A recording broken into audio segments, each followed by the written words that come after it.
My sister calls my mom. Like, the police are here for Tasia. The police came by for Tasia.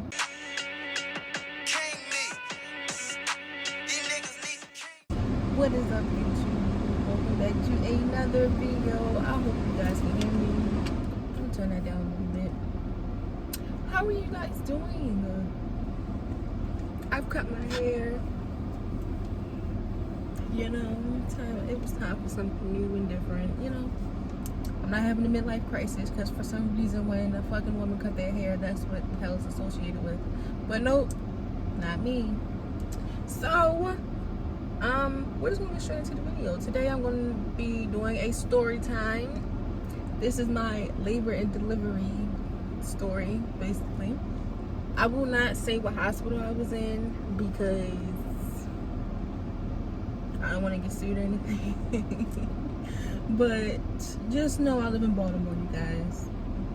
And if you know what hospital is associated with Baltimore, there you go. Okay, you guys, I was due on May 18th, 2020, right? So on, I believe it was May 18th, the day I was supposed to have Alana, my mucus plug came out, right? And then on the 19th, it was coming out some more, like some more came out. So like May 18th and May 19th, my mucus plug was coming out. Then I'm so sorry for the glare on my glasses.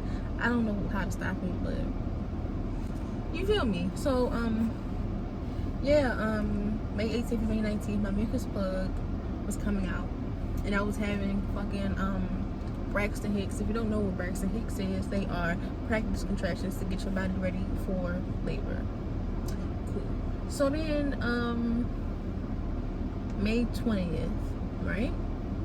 May 20th, I'm in the house. I was bored as hell. I was just like, I need to get out, I need to get around, I need to like move so this baby can come.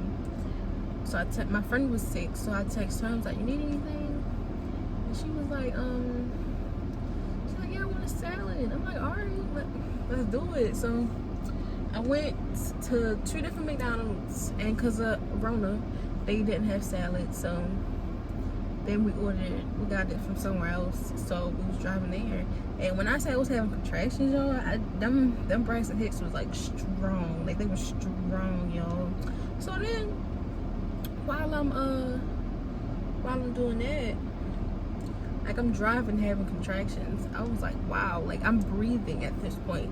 Like I have to breathe through the contractions. You know, they not like stopping me like, oh, I can't do shit, but they was hurting, y'all. So then, you know, take her stuff and all. I go in the house, I eat. I had got what did I get? I got shrimp Alfredo. Yeah, I got shrimp Alfredo. I'm eating that, and then when I finish eating, I'm laying there for a little bit. Them fucking contractions started getting like worse and worse. So I pull out my little timer on my phone, like my little contraction timer thing. My contractions was like 3 minutes apart. I'm like, what is this? Call my mom. I was like, well, I go to the hospital. We went to the hospital, and she called my friend because I wasn't driving and my mom doesn't drive, so she called her friend, and her friend, she came. I took a shower. After I got out the shower, I was having contractions in the shower too, but after I got out the shower, y'all, she was there, and we went to the hospital. We went to the hospital. The security officer was like, you can't park here, and my mom's homegirl, I'm gonna say my homegirl, because like she cool people with me, so you feel me? My homegirl, she was like, she's in labor, like we parking right here, babe, like so he got me a wheelchair, and then this guy better not hit my car, I know that. So I didn't have a mask on. Like I'm having fucking contractions. I was like, fuck a mask. What is a mask right now? So I get in the hospital. It's like, you gotta put it on. I'm like, man. So I put it on. Whatever. Fuck it, right? We go upstairs, and it was like, what's your name? And I was like, it's Tasia.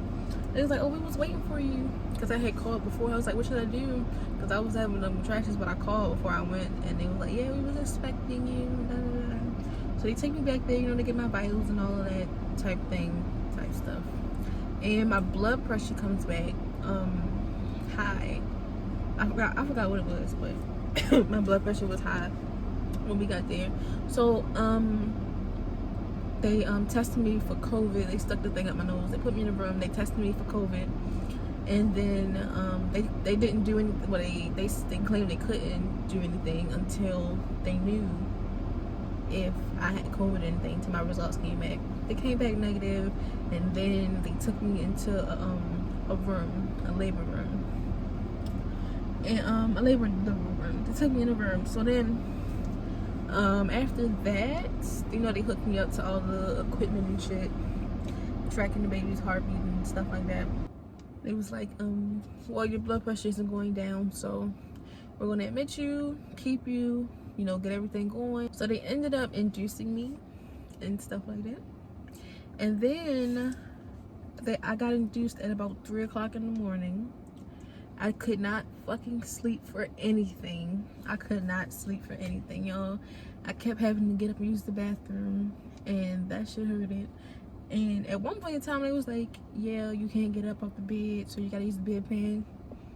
Me use a bedpan? I wasn't pissing in the bed. I had to lay in for fucking more hours. She put the bedpan under me. I would not pee for shit, y'all. I would not use the bathroom in that damn bed. You know, we figured the situation. I'm not gonna tell that part of the story, but we figured the situation out. I got up out the bed and used the bathroom. So then, you know, I kept trying to like get some sleep. I just kept trying to get some sleep, but they kept coming in, turning me and like switching me around and like making sure they could hear the baby thing. Cause Alana, she kept moving. She in the back seat, but she kept like moving. So like every time like they couldn't hear her heartbeat, they would have to come in and readjust the thing. Alana was not. She don't like being messed with. So like she wasn't with it. So so when we you know, they kept doing that in the middle of the night. Finally, we get to 7 o'clock in the morning. I was like, I can't do it no more, y'all. I said, where is the fucking needle? Where is the epidural? Now, 7 o'clock in the morning at this hospital is shift change. So they was like, yeah, shift change, so you gotta wait till about like 7:30, 7:45. I'm like, no, I can't do this no more. I was in so much pain. I just wanted the fucking shit to stop, yo. I just wanted it to fucking stop. That's it. I just wanted it to stop. So so I just laid there. I was like fucking defeated. When they said that, I was just like, all right, I guess. So, you know, I'm waiting and waiting and waiting. I'm waiting and waiting and fucking waiting. So finally, you know, they come in there to get me to, no, I signed the paperwork the night before because he was like, whenever you're ready, just let us know and we'll get it for you and you don't have to worry about the paperwork. So I was like, all right.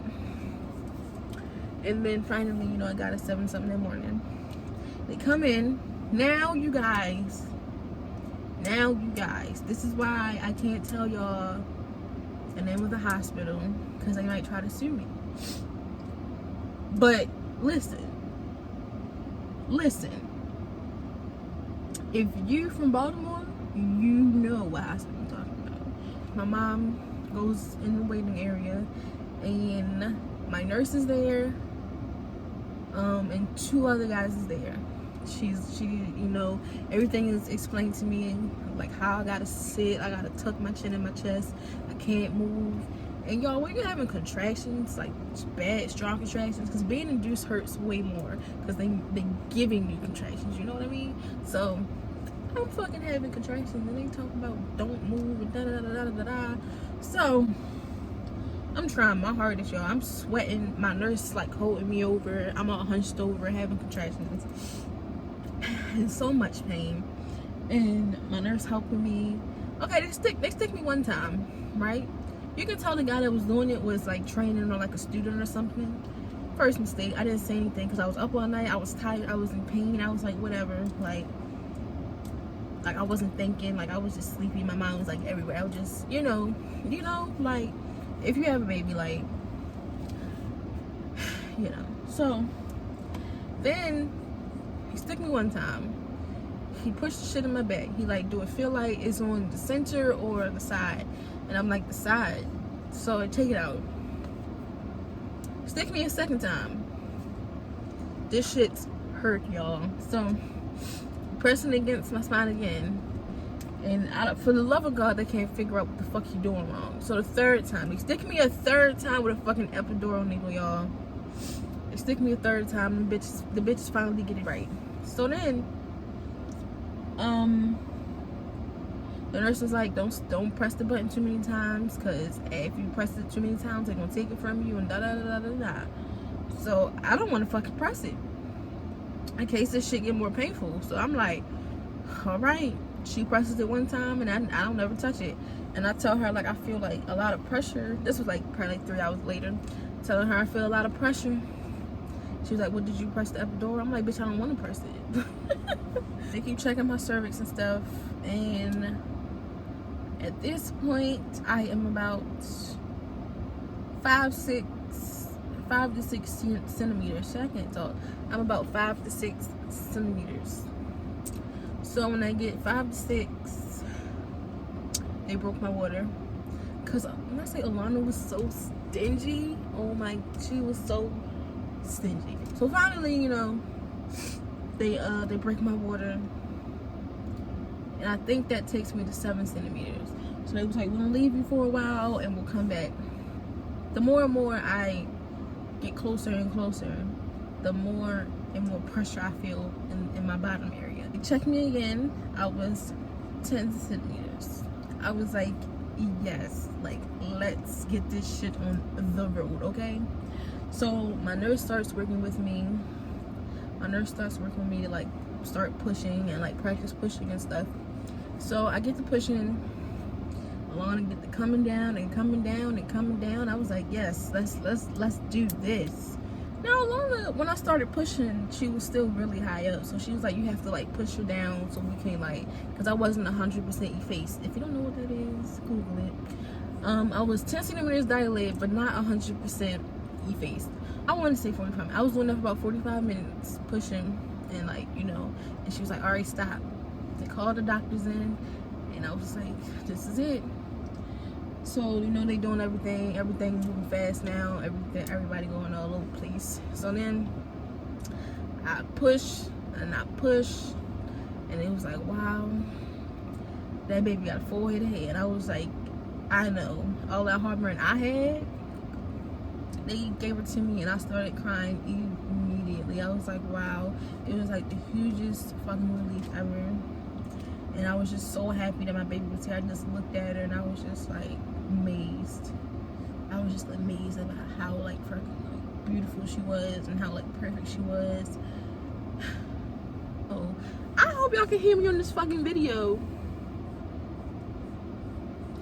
The placenta comes out, and you know, that's that.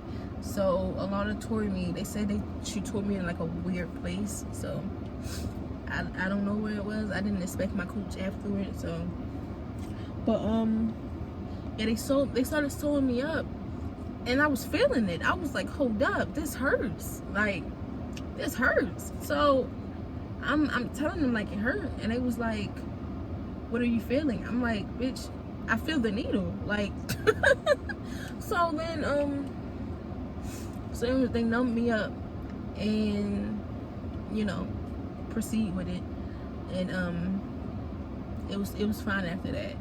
Everything was fine. You know, they moved me in a different room. I was fine. Everything was good, and yeah.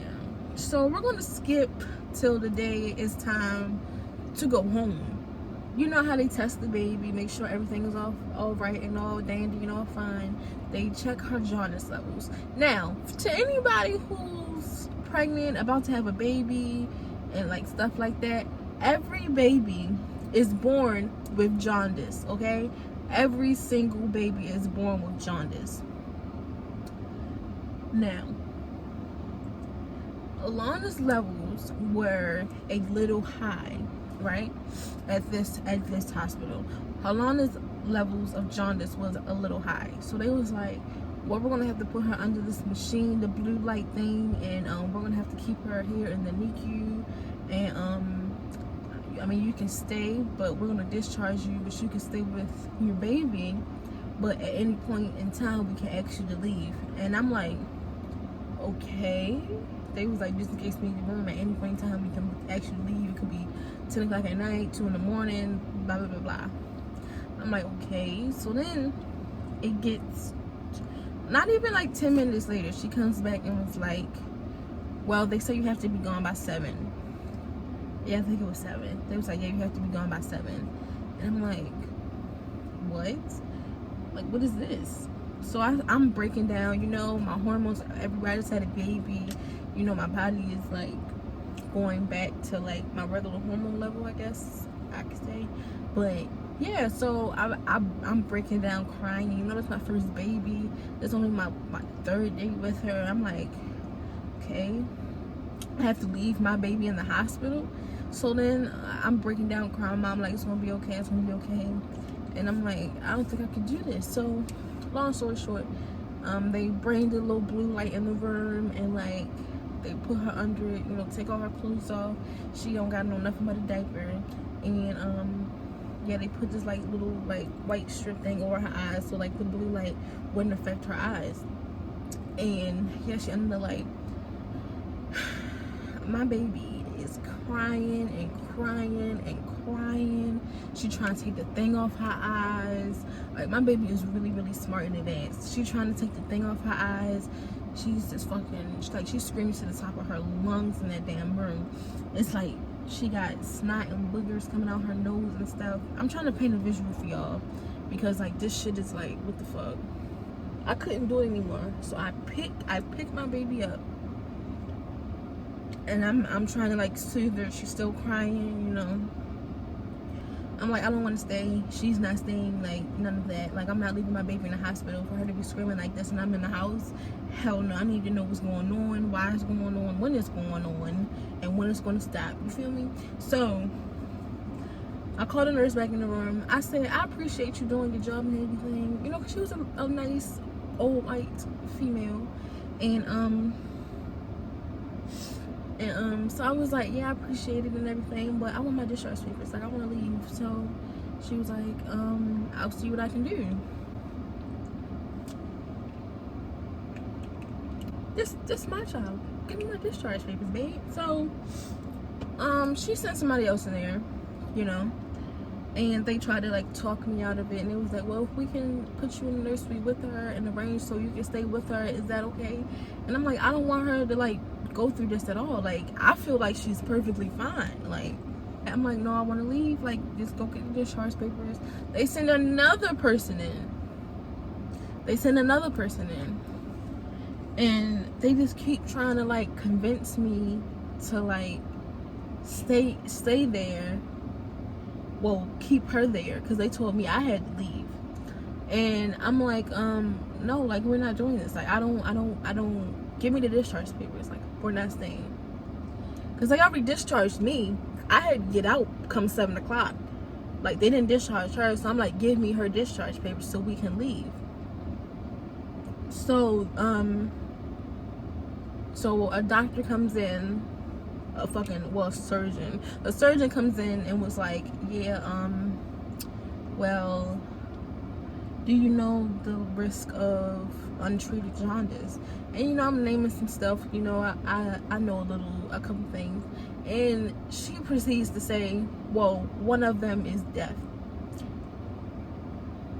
Miss, I know you are not trying to pull like the death card on me to try to scare me. Just because I'm a 20-year-old mom and you think I don't know anything and this is my first child, and I'm just going to like take your word for everything, and like your word is going to like spook me into like keeping her here. Try again. Now, I'm in the middle of talking to her. My boyfriend calls me. And I'm like, well, just go get the discharge papers. This is her dad. I'm about to talk to her dad. The surgeon was like, oh, is that dad? Can I talk to him? I'm like, no, this is my decision. Have a nice day. And she looks at the other person that's standing there with her, and they didn't leave. So I'm like, so I told my boyfriend, like, the doctor's right here. I'm gonna call you back.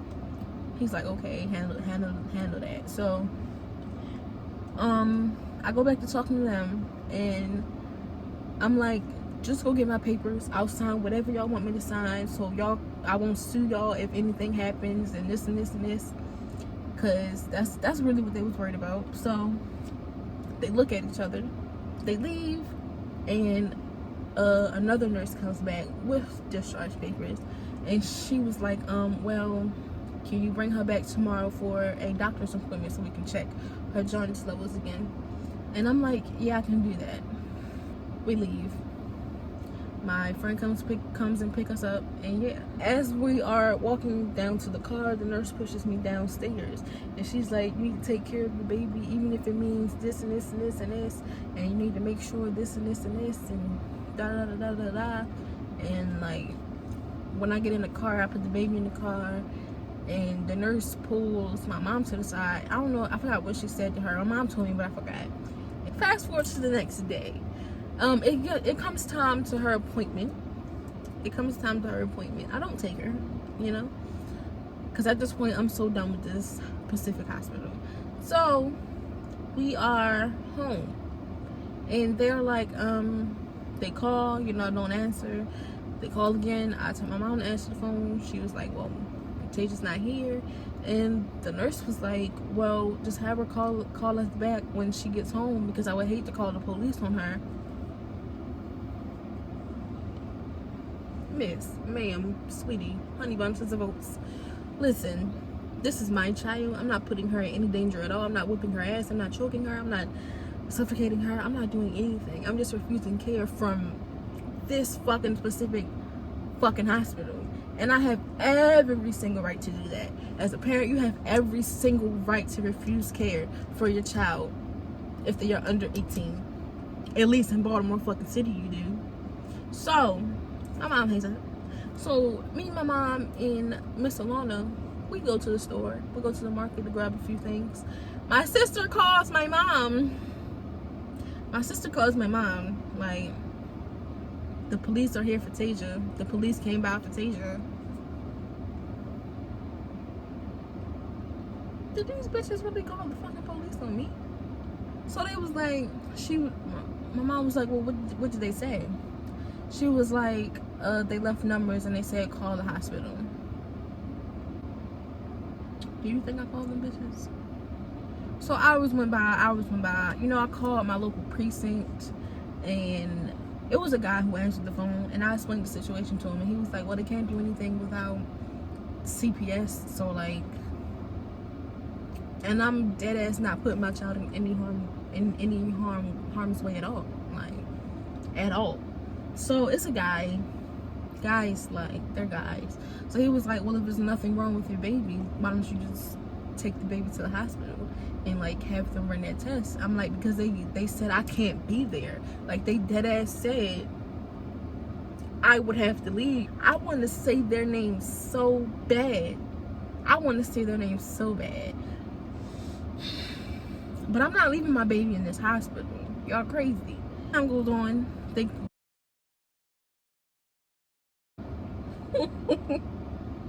Time goes on. The hospital. Another person from the hospital calls me, and she was like, yeah, you know, we're having I've been hearing that you missed her appointment today, and this and this and that, and I think it's very important that you bring her in. And I was like, with all due respect, like, I don't want any care from this hospital. And she was like, well, I understand that, so, but please just take her somewhere and get it checked out, because my son had the same thing, and if I didn't take him, then he would have passed away, and this and this and this and this. And I'm like, yeah, I hear you, I'll take her, I really will. My baby was 4 months today, and she is strong and healthy and fucking energetic and fucking like the best thing in the world. Like, she is like flourishing in life, you know. My baby is so advanced, she's so smart, she's so, like, she's just everything, you know. I will never ever have another baby at that hospital again. I don't give a fuck if I'm 10 centimeters dilated, head is coming out my cooch. Do not take me to that hospital. That is my labor and delivery story time. If you want to see Miss Alana and how she's doing in life, you can go head over to my Instagram at __starship with 2 P's, not 1 but 2. And yeah, don't forget to like, comment, and subscribe to my YouTube channel. I've been trying to be more consistent with the uploads, but you know, know, life happens. So, yeah. But yeah, yeah, you guys, that's it. That's all, and that's that. See you guys.